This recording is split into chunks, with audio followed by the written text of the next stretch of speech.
Hello! In this video, I'm drawing gold dust day geckos.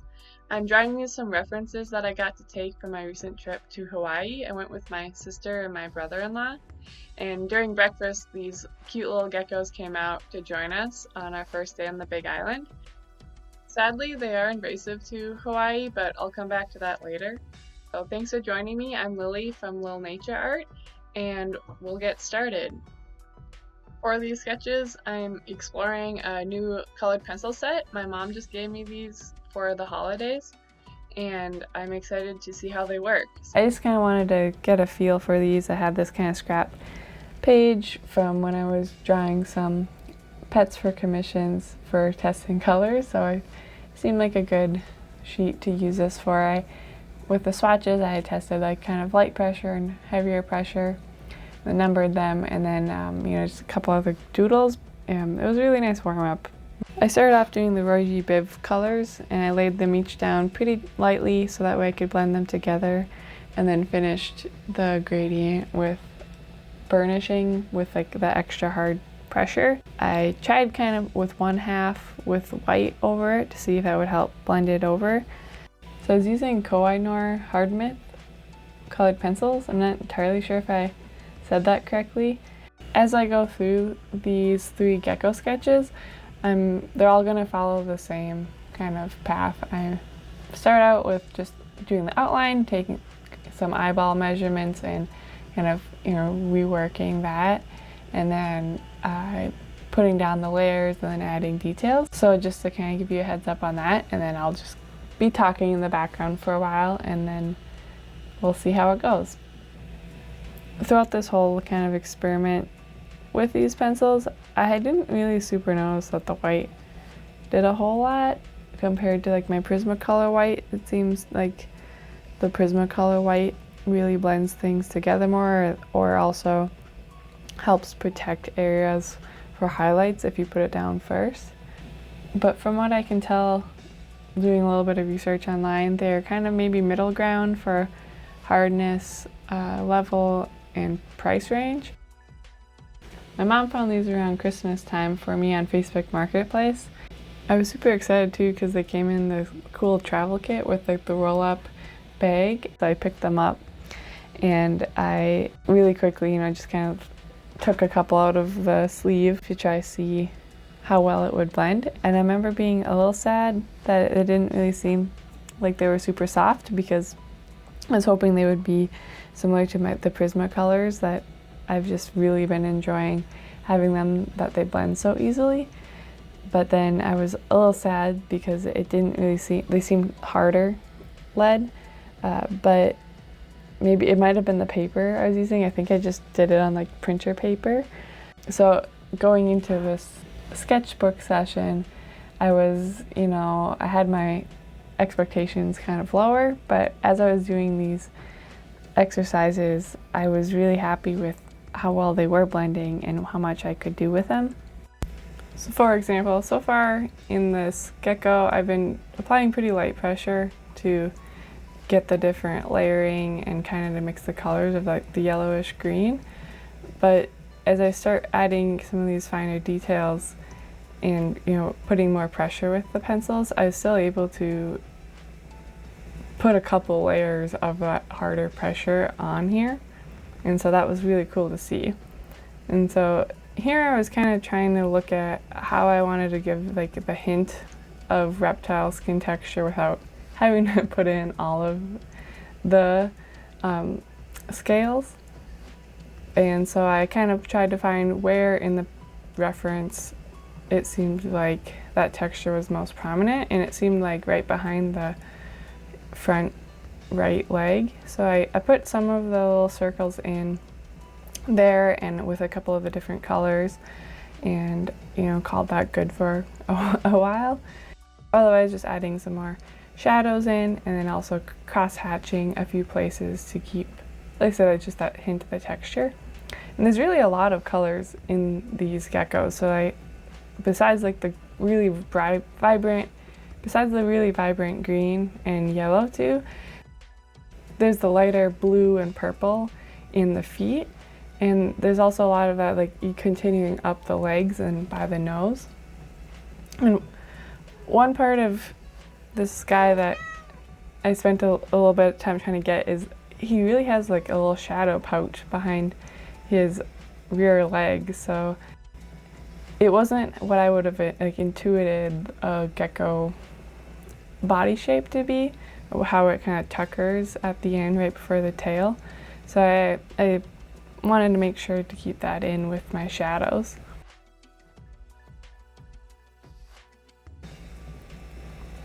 And speaking of shadows, keeping the shadow for where he's touching the board really helped, I feel like, bring this drawing to life, showing kind of like where he is more flat and where he's actually like holding himself up. But I had a lot of fun putting that part in because of that. I think it really made it pop. And then I pushed a little too hard, so I covered up some of his spots. So I just going through here again and replacing some of those. Otherwise, I was really happy with how he turned out. I think he's really cute. And I really enjoyed putting all that green. And want to make sure he doesn't have a little scoop out of his back there, so just fixing that. So then, that was all I did for that first day because I had done these, color sketches to begin with for the exercises. So the second day, I started again. I didn't really do any warm-ups this time just because I felt, at least I could kind of predict how these colors were going to react. My cat just hopped up here again. So I just kind of got right into the sketching, but it took me maybe a little bit. I was a little more hesitant because I was just starting drawing for the day here. Yeah, so while I was recording that, my cat came just to say hi. Her name's Felix, and she always likes to be involved, especially when I'm talking to myself. And I just was petting her, but she's coming back from work, so I'm talking again. So since I didn't really do any warm-ups, like I said, I was just a little bit more hesitant, taking it slower while I was getting started here. But otherwise, I liked how I got the likeness of this gecko here, except for the fact throughout this drawing you'll see like I got his closer cheekbone kind of angled out too wide, so his snout is really more of a smaller angle than where I drew it. So this mostly came to play then when I was trying to shade that plane of his face. You can kind of see I should have had that jawbone kind of tucked underneath his eyeball more instead of sticking out so much. So then he started looking a little bit wonky later, but I kind of fixed it with drawing in the shadow further along here. As I mentioned, these geckos are invasive to Hawaii, so it was really fun to see them there because they were wildlife, but it was kind of a reoccurring theme throughout our trip to Hawaii was that a lot of the plants and animals that we were seeing are invasive thanks to humans. And so these guys specifically, these geckos they were released by someone in the 1970s, it sounds like, from what I found online. So really cool animals, but it would be, always cooler to see the native species. And actually the reason we ended up going to Hawaii was because my sister, she's also a wildlife biologist like I am, but she was there for a conference for the end of her master's. She studies flying squirrels using acoustic detectors, and so there was an acoustical society meeting held in Hawaii that she applied for a travel grant for to present her research, which she got. So then her husband and I figured that we could pay for our flights, since she would already be there. It would be a good work-in. So it was really cool that it worked out for us, all three of us, to be able to go to Hawaii. We went to the Big Island first and then also to Maui. We spent about 3 or 4 days at each island there. I'll probably be drawing from the pictures I took on the trip more coming up here, so I might have some more stories to share from that. But I knew kind of right away that I for sure wanted to draw these geckos because of the colors. And then I also got this a really crisp picture of his eye with my phone, which my phone is really good now, compared to the earlier models, but it's not like a crazy camera like some of the smartphones have. So like whenever I get like a good, nice crisp picture, I get excited about it. For the shadows on this gecko, I was really trying to pull more from kind of like color wheel, looking at this pinkish red as the opposite complementary for green. So I wanted to keep the shadows colorful as well. So that's kind of why I'm pulling in that color here. Wherever I'm putting that is also I'm going to go over later with more black or dark green to actually make it like a true shadow, but it's also easier to line out where I want the shadows and the dark places in the references to be with something that's a little bit, you know, more malleable than just black. So that's kind of what I was doing here. And this gecko, I had a kind of hard time trying to distinguish where his neck ended and his front left leg. You can kind of see too in the reference where it is fairly a smooth transition. So playing it up a little bit as I go here, just so that way it's easier for your eye to like distinguish what's happening in my drawing compared to what it looks like in the reference. This guy too has tons of those little freckle spots, so I was trying to put them in again at like a kind of a layer where I'm not going to have to just replace them like I did on the first gecko, because after I put the darker green level on. So I feel like I got them at a nicer darkness level here, and then also after I had put enough initial layers on. And then keeping in mind too with like the more colorful shadows, which I've really been having fun with lately, I'm also just putting some of like that, you know, like the cooler blue to form that base before I put black or dark green in. And I started on the first gecko to keep kind of like the reflected light of his belly there. I go back, I think, and I erased it and kind of put it in. Now it just kind of looks like he has like a yellow stomach, but on this one too, I'm trying to remember.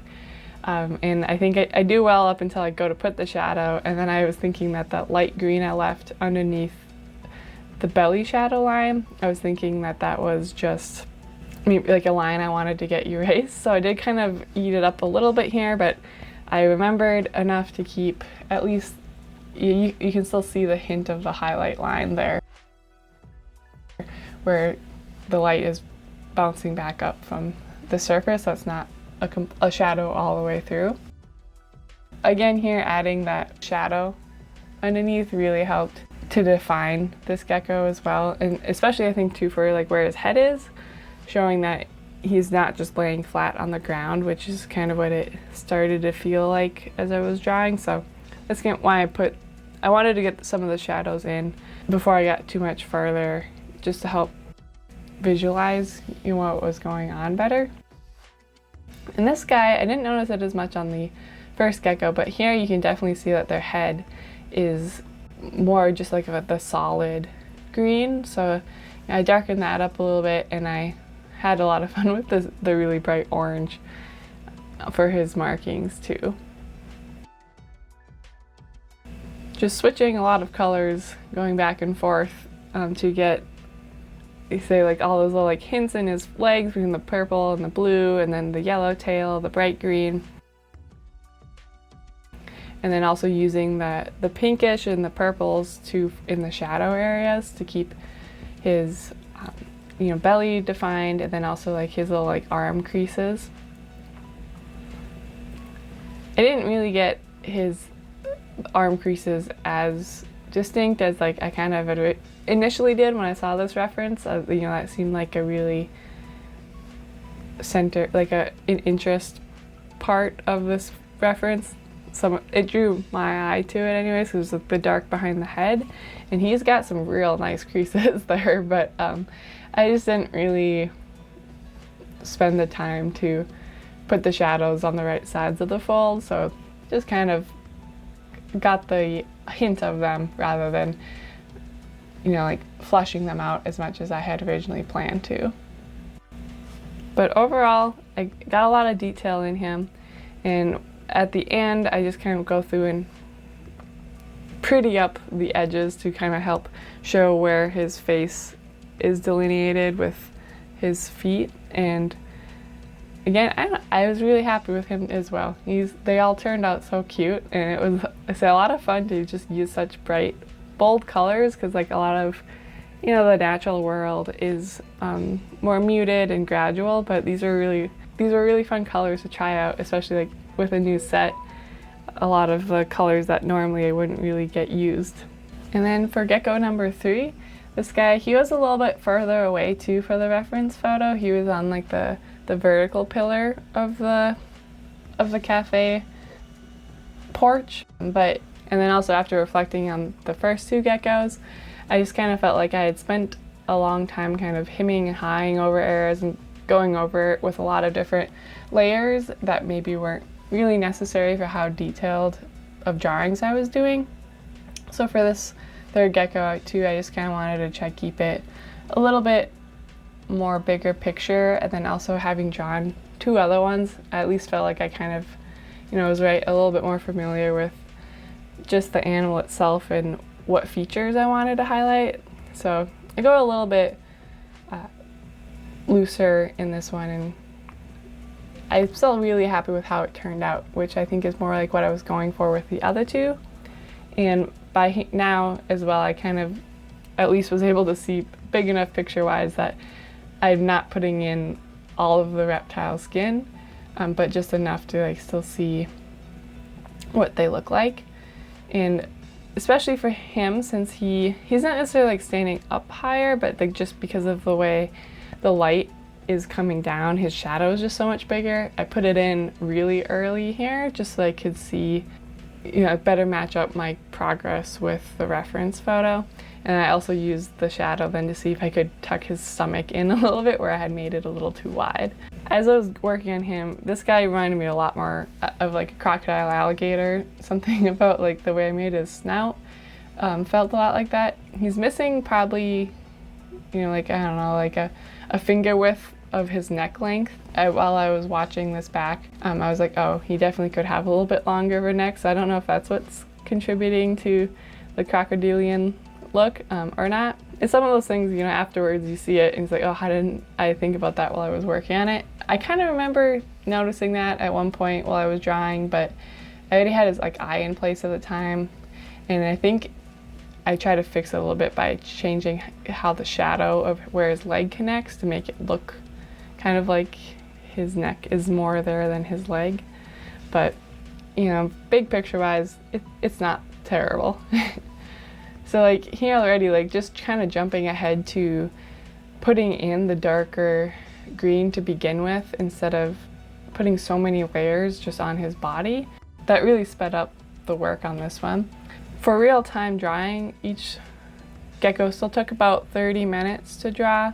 The first one was by far the longest. It was about 45, but this last one was the quickest one. But, you know, I think he still turned out just fine, which is something I've been trying to kind of experiment with while I've been drawing, is looking bigger picture and not getting so bogged down in all of the details, because really you can spend, it's kind of like the law of diminishing returns, right? Like, you know, you can spend a long time trying to get all of the details in there, but really trying to be more conscious about which ones to pick and choose without needing to like feel like you need to reproduce a photo, which seems like what I usually end up defaulting to, unless I'm kind of consciously being like, hey, we can keep this more simple.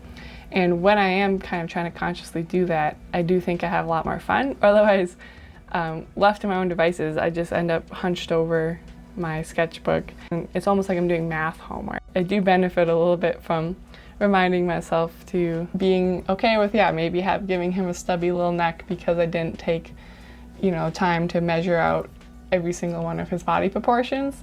You can kind of see that intentionality a little bit better, and I'm happy with both of them. So let me know too below if you've seen these little guys out either being invasive or maybe in their native ranges, or if you've had the chance ever to visit Hawaii, what you saw. If you want to see more, please subscribe. That would mean a lot. Otherwise, have a great rest of your day, and thanks for joining, and enjoy your drawing as well.